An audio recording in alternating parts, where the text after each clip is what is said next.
बातमी निदा खान प्रकरणी आज शिरसाट मुख्यमंत्र्यांना भेटणार आहेत। संजय शिरसाट एसआयटी स्थापन करण्याची मागणी करणार आहेत। या क्षणाची सगळ्यात मोठी आणि महत्त्वाची बातमी आपण बघतोय। निदा खान प्रकरणातली सगळ्यात मोठी अपडेट, आज संजय शिरसाट मुख्यमंत्र्यांना भेटणार आहेत आणि एसआयटी स्थापन करण्याची मागणी ते मुख्यमंत्र्यांकडे करतील।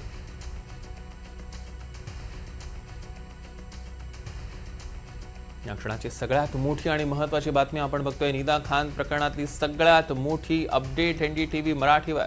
संजय शिरसाट एसआयटी स्थापन करण्याची मागणी करणार आहेत। मुख्यमंत्र्यांना भेटून ते हे मागणी करणार आहेत। गेले 2 दिवस आपण बघतोय निदा खान प्रकरणात सातत्यानं अपडेट्स येतात। संजय शिरसाट यांच्याशी बातचीत केलेली आहे आमचे प्रतिनिधी विशाल पाटील यांनी। बघूया सोबत मंत्री संजय शिरसाट जी आहेत। या प्रकरणाचा तुम्ही पाठपुरावा करताय। एमआयएमच्या बाबतीत तुम्ही अनेक खुलासे केले होते। आज मुख्यमंत्र्यांची तुम्ही भेट घेणार आहात, नेमकी काय मागणी असणार आहे एसआयटीच्या बाबतीत? नाशिकचं जे प्रकरण आहे TCSचं, ते एवढं गंभीर होत चाललंय दिवसेंदिवस।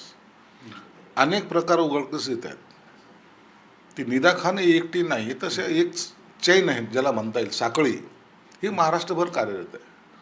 म्हणून याची प्रकरणाची व्याप्ती पाहता आपण यासाठीची चौकशी केली पाहिजे, त्या एजन्सीमार्फतच चौकशी झाली पाहिजे।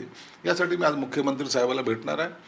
12 वाजता कॅबिनेट आहे। कॅबिनेट झाल्यानंतर त्यांना ते पत्रही देणार आहे। मला वाटतं मुख्यमंत्री याच्यासाठी पॉझिटिव्ह आहेत आणि ते यासाठीची मी जी काही मागणी केलेली ती मान्यही करतील। नेमकी काय मागणी असणार आहे? कशा पद्धतीनं याचा तपास किंवा चौकशी झाली पाहिजेत?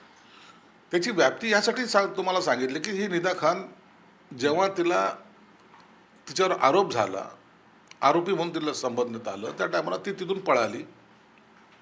ती ठाण्यामध्ये आली, मुंब्र्याला गेली, मुंब्र्याहून संभाजीनगरला आली, तिथं 35 दिवस राहिली। त्याला एमआयएमच्या नगरसेवकांना, तिथलच्या पदाधिकाऱ्यांनी मोठ्या प्रमाणात सपोर्टही केला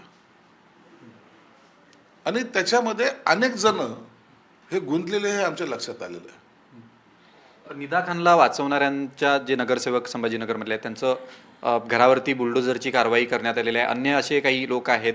या कारवाईच्या बाबतीत तुमचं काय मत आहे? ही कारवाई योग्य आहे? बघा, एक तर त्या नगरसेवकाचं घर इलिगल होतं आणि एखाद्या आरोपीला त्या घरामध्ये ठेवणं, तेही 35 दिवस, म्हणजे आरोपीला सपोर्ट करणारा सुद्धा सह आरोपी त्याला केलेलाच आहे। पोलिसांनी त्यांच्यावर गुन्हा नोंद केलेला आहे।